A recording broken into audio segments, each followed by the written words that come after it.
Ils sont là pour courir avec les meilleurs du monde. Au départ, tu essaies de te mettre devant. Oui. Ouais. Frédéric et son fils Mathéis sont arrivés très tôt pour repérer les lieux de la finale des Golden Trail, une course de 23 km en montagne sur les hauteurs de Locarno avec un dénivelé dingue de 1400 mètres. Le trail est un sport de plus en plus tendance. Le nombre d'inscriptions a triplé en 6 ans. Les coureurs recherchent toujours plus de difficultés, avec des terrains très techniques, des pentes impressionnantes et des parcours parfois de plus de 100 km.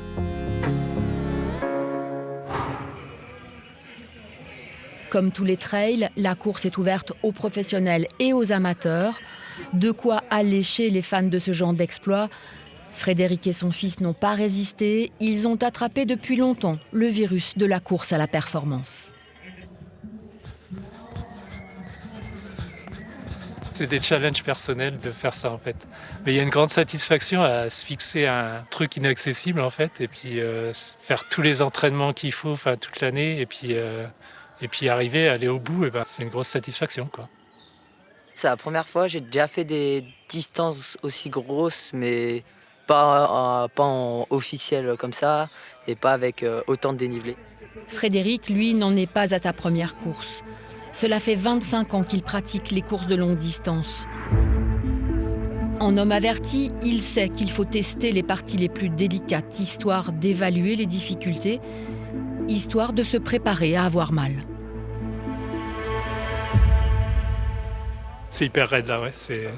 Peut-être qu'on se rend pas compte de là, mais quand on est dedans, ouais, c'est vraiment raide. Ça a tapé sur les genoux et les chevilles, donc ça... Ça fait peur ? Ouais, ça fait peur. Franchement, jamais fait ça. Au centre de médecine du sport de l'hôpital de la Tour à Genève, les blessés du sport sont en nette augmentation. Des sportifs amateurs à la recherche de la solution miracle pour être en forme le jour J, comme s'ils n'avaient pas le choix.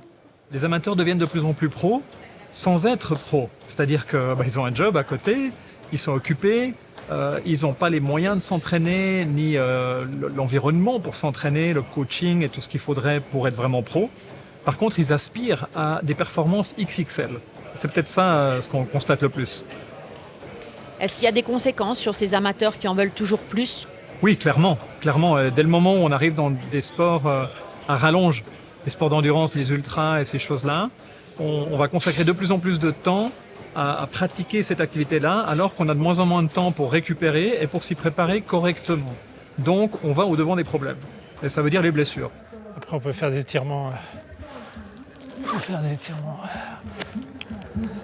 Des corps poussés à l'extrême, Frédéric et Mathéis en ont bien conscience. Leurs articulations sont malmenées, mais peu importe. L'amateur fait souvent l'autruche. J'ai un peu mal à la cheville, mais c'est un peu en permanence en fait. Cheville et genou, j'ai toujours la faiblesse quoi.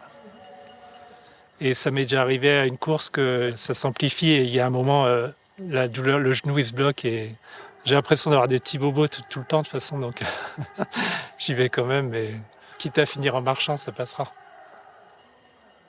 Mathéis, lui, prendra le départ avec l'insouciance de ses 17 ans et une entorse à la cheville qu'il traîne depuis 15 jours. Oui, 25 km en montagne avec une entorse. Ça a bien gonflé, et je n'arrivais plus à marcher le lendemain. Et j'ai repris les entraînements un peu rapidement et c'est tout le temps gonflé. Mais bon, je pense que ça va aller sur 25 km. J'ai envie d'y aller parce que ça arrivera jamais, peut-être jamais dans ma vie. Et du coup, je me dis, non mais là, c'est les Golden Trail finales. Enfin, tout est incroyable, quoi. Tout est bonnes conditions, tout ça. Je me dis, j'y vais, je fonce. Et quitte à que je me reblesse pendant la course, ce que j'espère pas.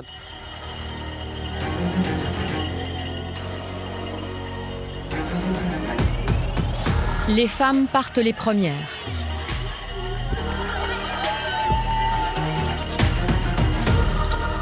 Frédéric et Mathéis sont là pour les encourager. L'occasion pour eux de prendre le pouls des efforts à fournir et d'avoir un retour sur les parties difficiles, voire dangereuses. Ce genre de compétition est connu pour provoquer de la casse. Les organisateurs veulent du spectacle. Les premières concurrentes arrivent et déjà les premières blessures. Il y avait beaucoup de petites blessures, après des choses un peu plus graves, c'était des plaies, entorses. J'ai vu une fille qui a couru avec ses orteils qui étaient cassés.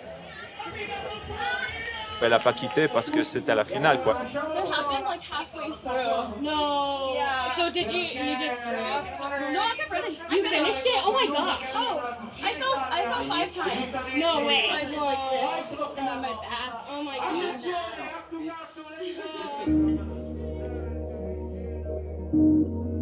Si on prend le trail, l'ultra trail, on va avoir 2 catégories de problèmes de santé ou de blessures. D'abord, ça va être les blessures traumatiques, les entorses, surtout les chevilles, ou bien les contusions, hein.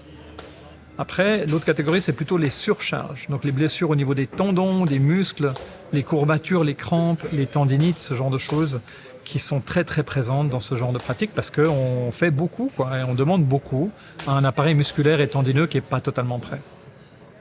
Autre catégorie de problèmes, c'est plutôt médicaux, c'est-à-dire c'est pas des traumatismes, mais c'est comment gérer l'énergie, comment son estomac et tout le système digestif supportent l'effort de longue durée, sachant qu'il va falloir quand même se réalimenter, et que pendant l'effort, notre système digestif est épargné, c'est-à-dire on lui donne moins de sang parce qu'il doit aller ailleurs, pour les muscles, etc., pour le cœur, et donc il fonctionne moins bien. On le sait peu, mais lorsqu'on court, le système digestif est malmené. La course intensive active la circulation sanguine. Elle libère ainsi des endotoxines, des toxines situées dans la membrane externe de certaines bactéries comme les salmonelles, et provoque des vomissements et des diarrhées. Par ailleurs, la sursollicitation de la sangle abdominale, qui va masser de manière trop importante l'abdomen et les organes, va amplifier les troubles. Enfin, avec les chocs et les rebonds, tous les organes digestifs vont être secoués. Pharynx, œsophage, estomac, intestin grêle, gros intestin et rectum. La nausée et la diarrhée sont d'autant plus fortes. C'est maintenant le départ des hommes, il a beaucoup plu. Le terrain est d'autant plus dangereux. Là, vu que c'est plus humide qu'hier, c'est un peu stressant. Ouais. Je me dis, il va falloir vraiment faire gaffe. Il va falloir bien regarder où on met les pieds.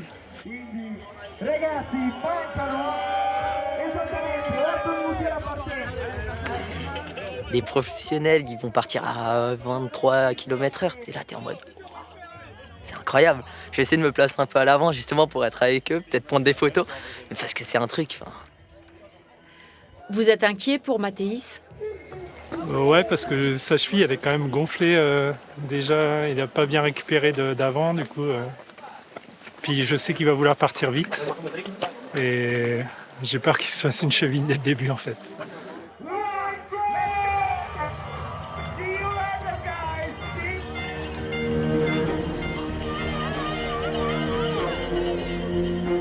On s'est fixé cet objectif d'aller au bout, du coup, on va au bout coûte que coûte, quoi. Mais je sais qu'on se fait pas du bien encore. C'est juste qu'on va aller au bout du truc qu'on s'est fixé.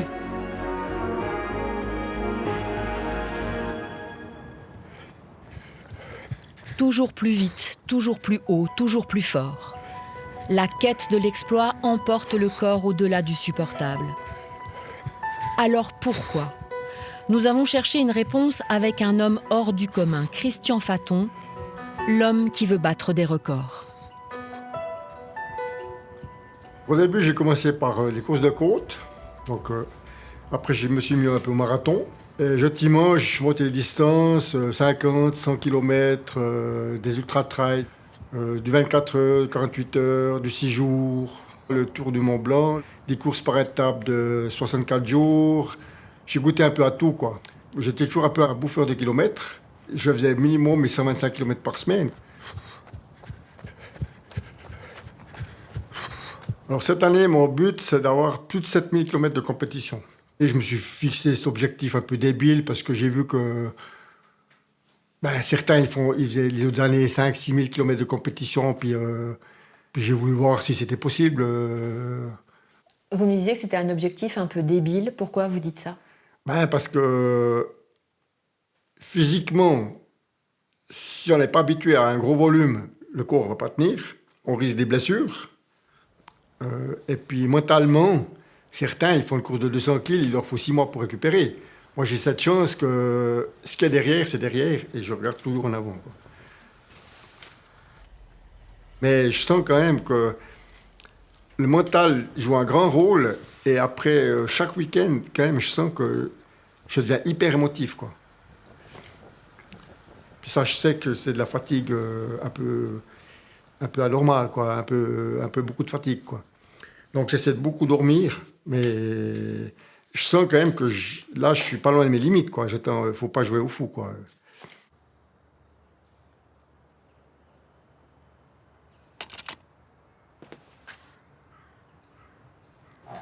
Christian Faton reconnaît une certaine folie dans la pratique de son sport. À 65 ans, il est cassé de partout. Il avoue même un peu honteux ne plus pouvoir mettre ses chaussettes.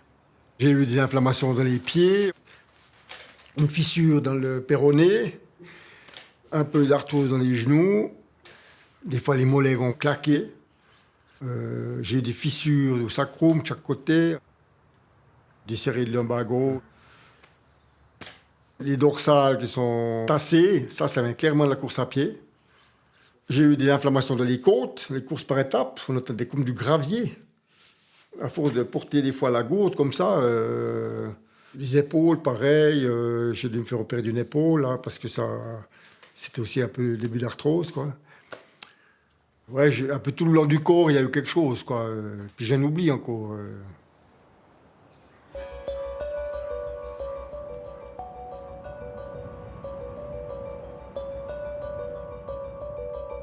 En 2009, il participe à la course la plus folle, la Trans-Europe.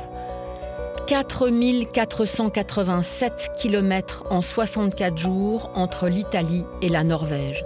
Un truc de fou, avec une moyenne de 70 km par jour. Une équipe médicale de l'université d'Ulm en Allemagne avait accompagné les participants pour étudier les effets de stress extrême avec ce genre de course. Les résultats ont montré une réduction de 5% du volume cérébral chez les coureurs et des fragilités émotionnelles.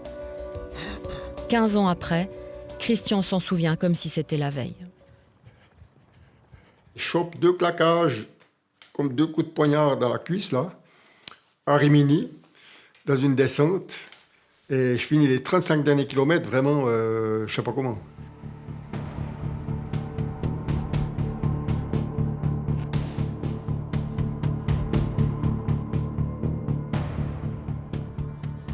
Tout le temps, je me disais, bon, ben, j'essaie au moins de finir l'Italie. L'Autriche aussi. Après, je me dis, bon, j'ai quand même l'Allemagne. Tout le temps, une motivation supplémentaire pour avancer. Et à l'arrivée, pour moi, c'était...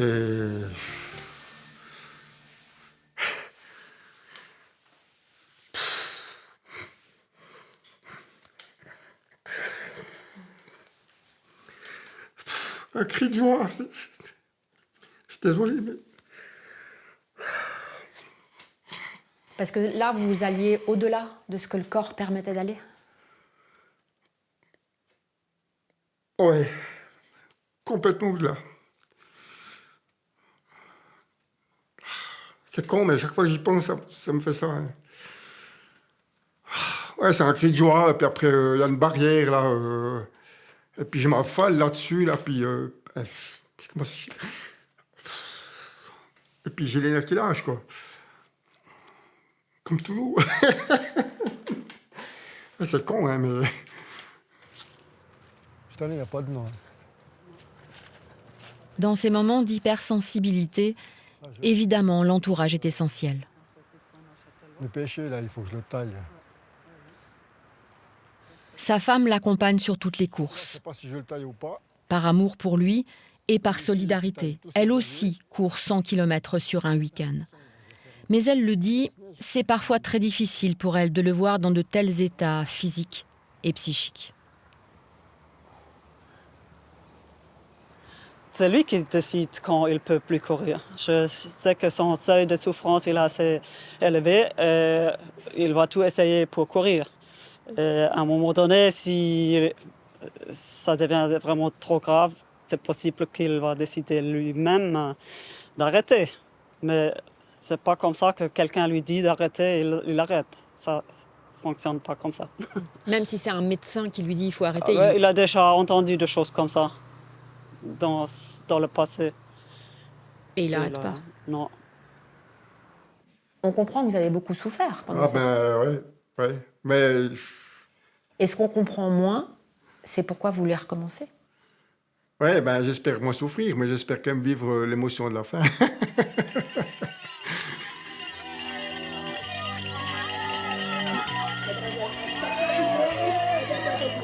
Il n'y a que ça qui peut vous faire vivre des trucs pareils, quoi. C'est tellement fort, quoi. C'est inimaginable.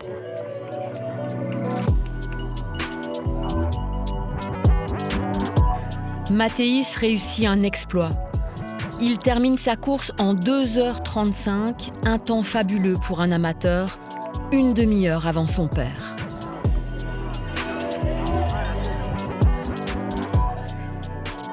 Au-delà des souffrances, la quête de la performance nourrit les athlètes au plus profond d'eux-mêmes.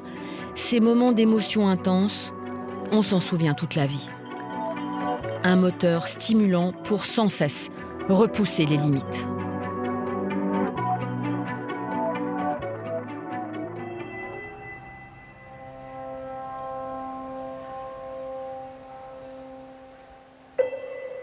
Il y a un moment donné, on a tellement poussé que finalement on se retrouve épuisé. D'imaginer remonter pour le moment sur une planche, c'est assez compliqué. Moi, je sais que j'y suis allé un petit peu fort, j'ai poussé un petit peu plus que la dose à respecter. C'est comme pour tout finalement, c'est la dose qui est le poison.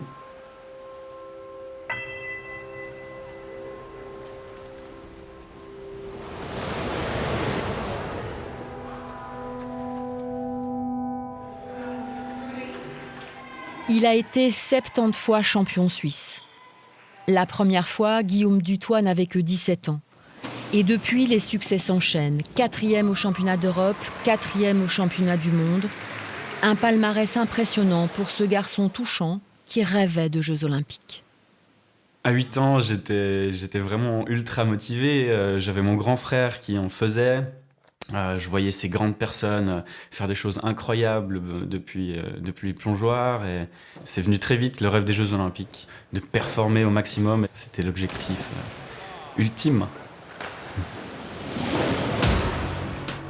Pour une figure parfaite, il faut 10 000 heures de répétition. Encore et encore les mêmes gestes tous les jours. À force, forcément, le corps est malmené, mais depuis qu'il a 8 ans, il a l'habitude de serrer les dents. Une petite erreur qu'on fait, je pense, et que les gens généralement font, c'est de se dire que « Ah, mais j'ai cette douleur, mais ce taux de douleur, c'est normal, en fait. » Et en particulier, je pense, dans le sport d'élite, où on se dit « Ah, mais j'ai mal, mais c'est pas trop mal. » En fait, il n'y a aucune douleur qui est normale. La seule conséquence, c'est que dans le sport d'élite, on l'utilise beaucoup plus, finalement, on utilise beaucoup plus notre corps. Il faut s'écouter, évidemment, mais si on s'écoute trop, finalement, on a des courbatures tous les jours, donc on a tous les jours un petit peu mal. Donc la difficulté, c'est de faire la part des choses entre une douleur qui est bénigne et puis une douleur qui ne l'est pas. Tu peux y aller. Et ça, je pense que, en tout cas à mon âge, j'avais pas trop la conscience de peut-être des choses. Et je me disais que c'était une douleur finalement qui était normale parce qu'elle était là tout le temps. C'était pas grave, j'arrivais très bien à faire ma vie, plonger avec, c'était à peu près normal. Un petit plat. Ça t'a fait mal? Ça t'a pas fait mal? Ah, parfait. Guillaume finit par découvrir des lésions importantes. Des entraînements inadéquats, des chocs à répétition et son silence lui ont mis le dos en miettes. J'ai eu des micro-fractures au niveau lombaire, ce qui a finalement à terme fait ce qu'on appelle un spondylosisthésis. Finalement, c'est en fait la vertèbre qui glisse comme ça. Et du coup, elle est plus tout à fait alignée.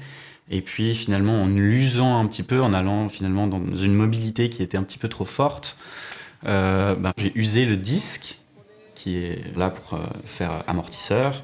Je l'ai usé un petit peu et puis c'est venu comprimer en fait parce qu'il y a plein de petits nerfs qui passent et c'est venu comprimer un nerf Et puis ça crée des douleurs vraiment au niveau lombaire, ça fait des sciatalgies, tout le monde le connaît, hein, une sciatique, comment ça se passe, ça fait un petit peu ce genre de problème-là, un peu au quotidien. Je pense que ces douleurs, elles m'empêchent pas de faire les choses, c'est juste que des fois j'ai un petit peu des limitantes, de rester debout très longtemps, je commence à avoir vraiment des grosses douleurs, donc je dois m'asseoir. Je peux tout faire, c'est juste toujours avec une conscience, finalement, le problème il est là, je veux mettre mes chaussures, mon problème il est là, il faudra voir ça dans 50 ans, voir si au moment où j'aurai fondu un petit peu au niveau de la masse musculaire, si je pourrais toujours tout faire. Guillaume ne réalisera jamais son rêve olympique. Son corps a dit stop. À 29 ans, il a le dos d'un homme de 70 ans. La réalité, finalement, c'est que je suis pas allé aux Jeux Olympiques, c'est que j'ai mal au dos, c'est que je suis très fatigué. Mais j'ai vécu des expériences, des voyages inimaginables au final, et des émotions finalement qui étaient tellement incroyables. Pour le moment, en tout cas, j'ai pas beaucoup de recul, et puis j'essaie de me rappeler au maximum des plus belles choses que j'ai vécues. Et j'espère que c'est ça qui restera ancré dans ma mémoire.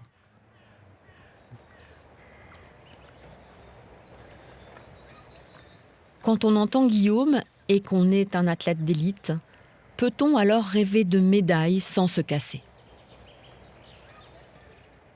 La performance ultime, la meilleure performance possible, elle est faite d'un chemin qui est dur. Le parcours des athlètes de haut niveau, il est difficile. Non seulement en termes de fatigue, de détermination, de sacrifice, d'entraînement, etc. Mais aussi parce qu'il y a des blessures sur ce chemin-là.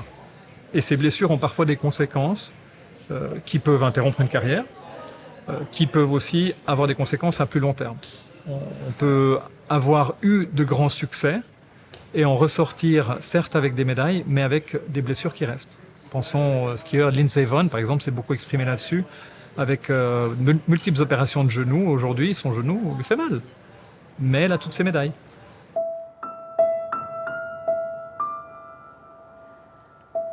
À l'ombre des blessures physiques, il existe aussi des fragilités silencieuses. Des tourments que les sportifs doivent souvent affronter seuls. Un mal invisible que les succès sportifs ne protègent pas.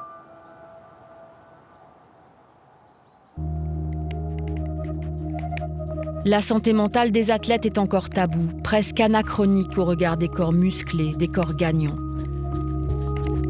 Simone Troxler, la marathonienne talentueuse, ressent aujourd'hui le besoin d'en parler. J'ai commencé la course à pied en 2016, en commençant l'université à Lausanne, les études de médecine.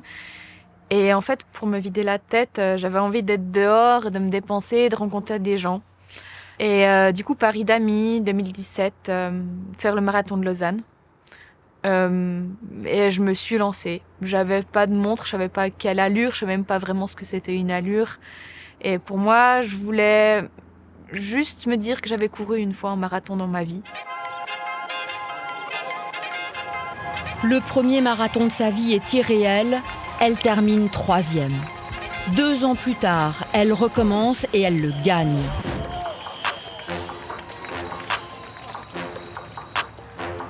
On comprend alors cette jeune sportive surdouée et son envie d'en faire plus. Elle s'attaque aux courses en montagne et à chaque fois, ou presque, elle termine dans les 3 premières. J'avais aucune idée vraiment de ce que c'était du volume, des intensités, combien il fallait en faire. Et du coup, je suis un peu partie la tête la première en me disant « Bon, on va essayer de faire mieux, on va essayer de faire encore plus. » Et surtout, ce que j'avais pas, c'était toute l'expérience de gérer des entraînements à côté d'un quotidien, en fait. À côté de ses études de médecine, Simone mène une ascension sportive fulgurante. Elle se professionnalise et en 2022 devient championne suisse de course en montagne. Impossible pour elle de faire marche arrière. Ce sont les premiers pas dans l'engrenage. On est pris comme dans une roue de hamster, en fait, où on continue, où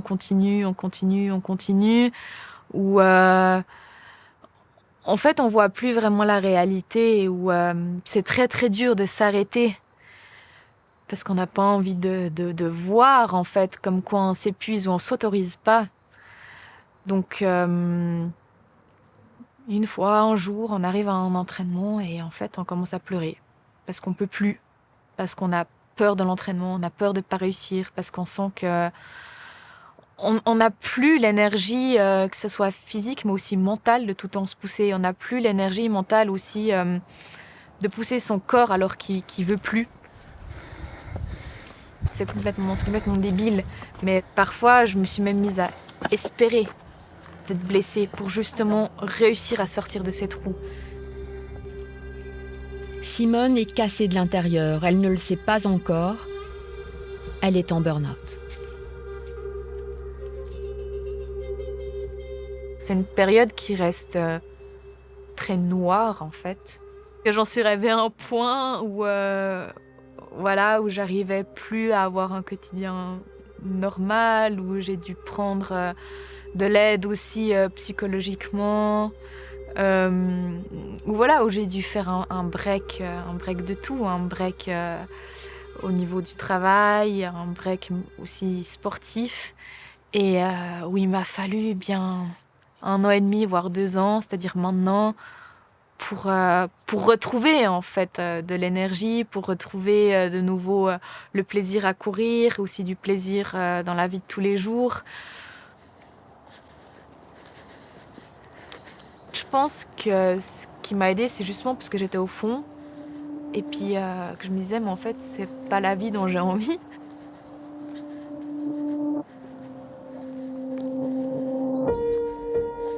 Elle décide alors de s'en sortir. Simone consulte une psychologue qui lui confirme son addiction au sport. Elle est dépendante aux endorphines, une des hormones du bonheur sécrétées par le cerveau à la suite d'une activité physique. C'est comme une drogue. Plus on court, plus on en veut. Désormais, Simone comprend mieux ce qui se passe dans sa tête et dans son corps.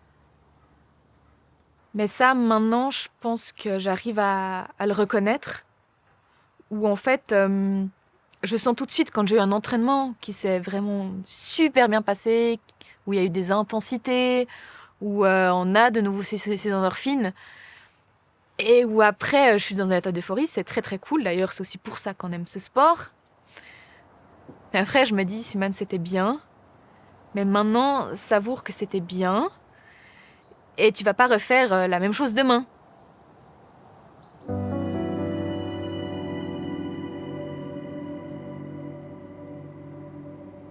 Et là, du coup, maintenant, j'essaie vraiment de me poser la question, mais pourquoi tu fais cet entraînement ? Et commencer à s'entraîner, moi je me dis, plus intelligemment que juste se faire contrôler par quelque chose.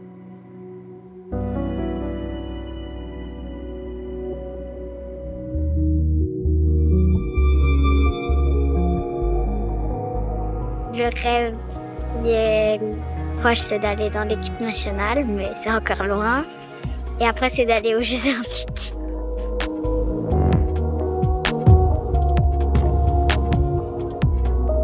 C'est clair que les Jeux Olympiques, pas tout le monde y a accès. Donc, c'est un privilège si on y va. Donc, c'est clair qu'il faut beaucoup s'entraîner, il faut beaucoup...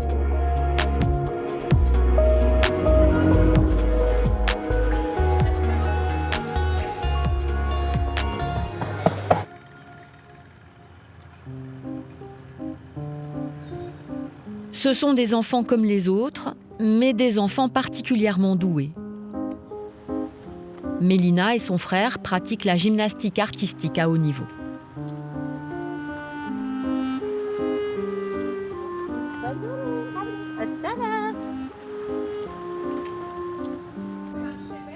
Mélina est déjà championne suisse, elle n'a que 9 ans. Avec son frère Léon, ils viennent au gymnase du Bois des Frères tous les jours, 16 heures par semaine. Ils adorent ça. Dans la journée, comme c'est pas pendant les vacances, je vais à l'école.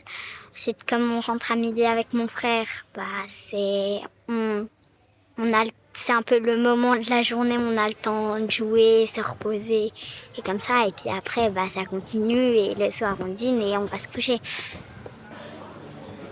D'un point de vue purement médical, les heures de sport des enfants et des adolescents devraient être proportionnelles à l'âge. 9 ans, 9 heures par semaine. Mais le sport de haut niveau a d'autres exigences. Et pour avoir des résultats, il n'y a pas de secret, il faut s'entraîner.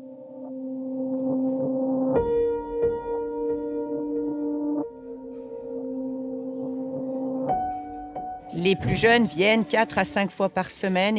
Après, comme nous sommes centre cantonal d'entraînement, on suit les prérogatives de la fédération et du protocole. Donc, nous devons de respecter cela, on le fait.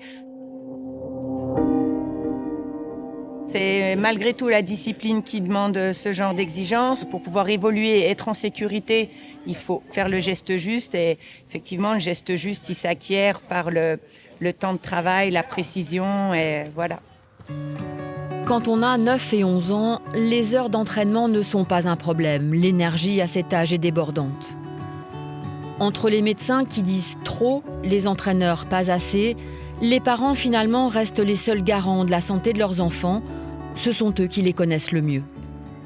Quand on commence à s'entraîner dans le centre cantonal, donc c'est avec un groupe de gymnastes qui ont été sélectionnés pour être parmi les meilleurs du canton, là, l'entraînement augmente quand même. On a quand même 4 semaines de vacances pendant l'été, mais les autres 3 semaines, voilà, c'est des stages, on s'entraîne. Donc il y a quand même des choses qui sont assez claires parce que le but est de créer des athlètes de haute performance. Vous n'avez pas le sentiment qu'ils passent à côté de leur enfance ? Ils ont une enfance un peu différente. On entend souvent que, oui, les sportifs de haut niveau, et notamment dans les sports, on commence très très tôt, que les jeunes après, ou les moins jeunes disent « Ok, je suis passé à côté de mon enfance ». Moi, je pense que ce n'est pas vrai.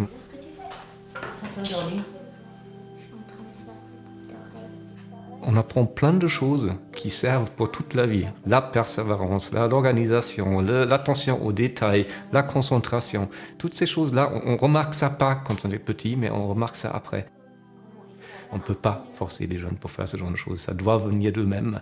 On n'est pas dans un pays où on les force à faire ça. Et si ça casse, tant pis, il y a d'autres gens qui font. Non, ça ne marche pas en Suisse et ça ne marche pas dans notre famille.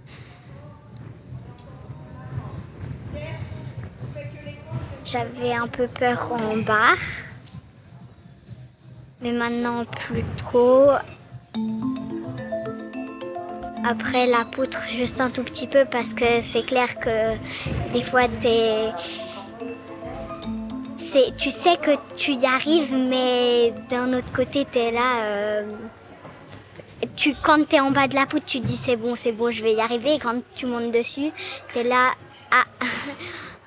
C'est un sport qui est exigeant. C'est un sport qui, bien sûr, il y a des risques. Quand on monte sur une poutre et puis qu'on doit faire un saut périlleux ou quelque chose, bien sûr que c'est un risque. Mais on ne fait pas ça du jour au lendemain. C'est progressif. Donc je ne pense pas qu'ils seront cassés parce que, bien sûr, ils peuvent tomber, ils peuvent se faire mal, comme partout. On peut avoir un accident à vélo ou tomber à vélo. Mais ils font ce qu'ils sont capables de faire. Donc... non, j'ai pas peur pour ça.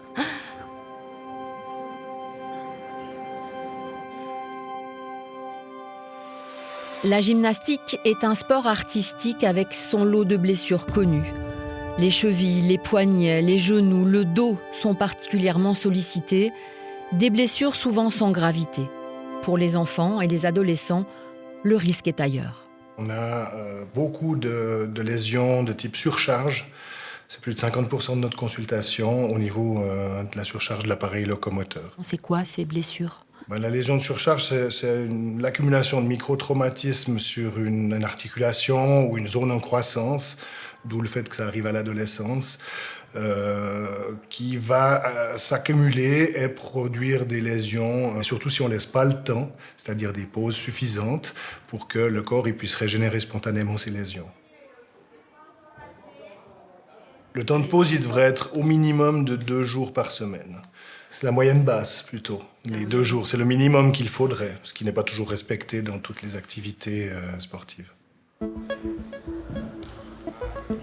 Aline Grangier est physiothérapeute au HUG, à l'unité d'orthopédie et de traumatologie du sport. Depuis plusieurs années, un partenariat existe entre l'Association genevoise de gymnastique et les HUG. Tous les mardis, une physiothérapeute est sur place au gymnase et ça change tout. Cela permet d'aller vers les enfants pour les aider à parler quand ils ont mal. Donc tu me disais, ta douleur, c'est surtout ici, quand j'appuie? Ouais. D'accord. Tu penses que tu pourras faire plus de choses qu'au début de la semaine?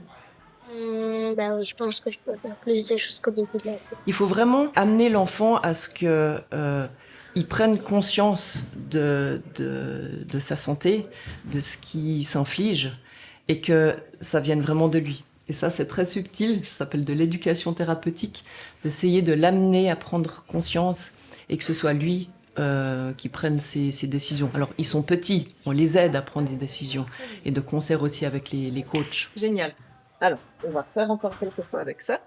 Tu serres pour l'instant toute la boule. C'est supportable. Mais ça, ils acceptent. Je te propose, on le fait une dizaine de fois. C'est tout un subtil équilibre entre notre message, la prise en charge des coachs et respecter leurs rêves.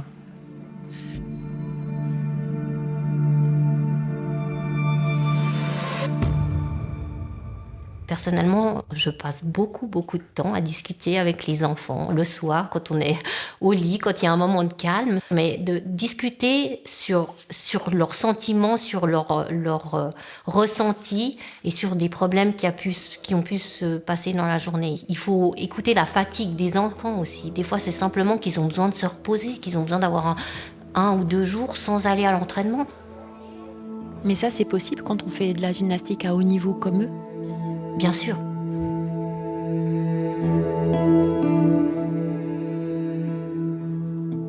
Il y a encore des croyances que plus on s'entraîne, plus on va pousser le sport à sa limite, plus on aura de résultats. Mais voilà, on est en train un petit peu de déconstruire ça, de se dire que c'est pas forcément une charge très élevée qui va faire des champions, c'est plutôt un entraînement ciblé. Des croyances qui ont la vie dure. Ces images d'entraînement de jeunes Chinoises datent de 1997, ce n'est pas si vieux. Des méthodes d'entraînement barbares dans des usines à médailles pour la gloire du pays. En Suisse aussi, les années 90 ont connu leur lot d'entraîneurs peu scrupuleux.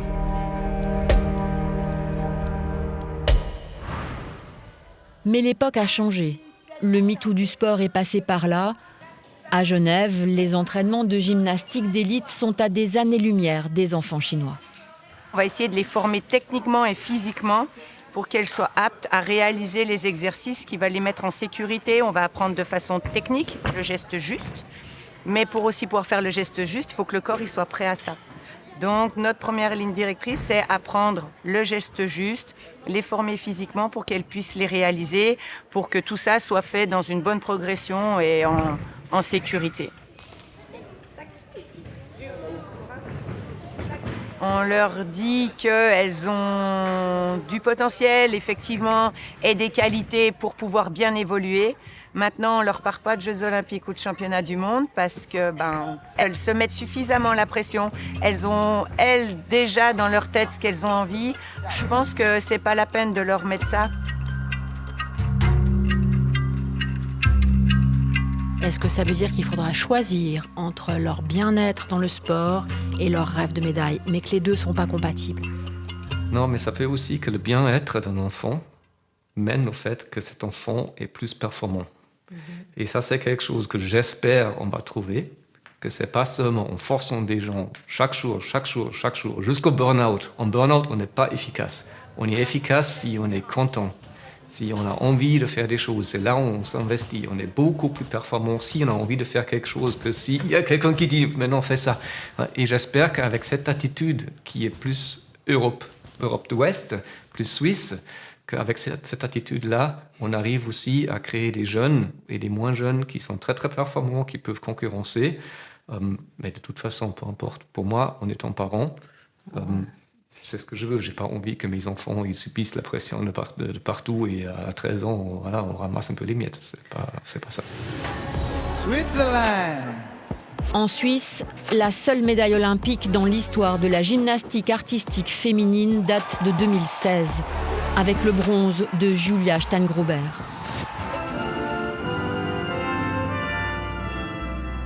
Ce n'est pas beaucoup, mais c'est peut-être le prix à payer pour préserver nos athlètes.